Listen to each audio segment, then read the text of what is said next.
Victoria Series 3 Review. Jenna Colemans' Queen deserves better than this middling drama. Editors note the opinions in this article are the author's, as published by our content partner, and do not represent the views of MSN or Microsoft. Having many years ago taken my telecritic's hypocritic oath, I am liberated from any duty to practice what I preach. In the same spirit, still, though, there are times when you feel a little guilty about taking the mickey you as with ITV's Bustles and Ringlets blockbuster Victoria, the third series of which has begun its stately progress on independent television. It is tough. Gallery 39 must-see British TV shows to add to your watch list. Pops Yuga. Yes, ma'am, I felt like saying back to her, that's the fella big beard.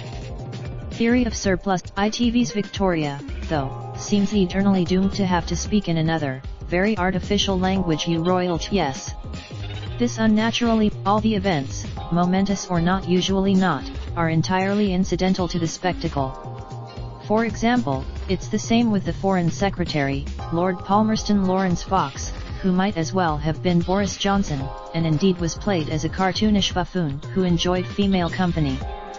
The existential Raindrop, drop top smoking, no cooking the hot pot. Fucking on your bitch, yeah, that. Looking up, open the park pot.